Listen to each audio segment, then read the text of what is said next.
Hi guys, ఈరోజు chicken curry ready చేసుకుందాం. 1 KG chicken, onions, chilli masala, జీలకర్ర, గసగసాలు, ధనియాలు, దాచిన చెక్క, యాలకులు, లవంగాలు, జీడిపప్పు, ఎండు కొబ్బరి, అల్లం, వెల్లుల్లిపాయలు వేసుకుని బాగా మిక్స్ చేసుకోవాలి.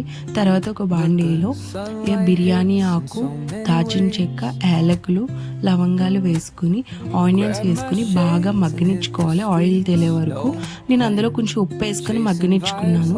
తర్వాత టమాటా ప్యూరీ వేసుకుని బాగా అది కూడా ఆయిల్ తేలే వరకు బాగా మగ్గనిచ్చుకోవాలి.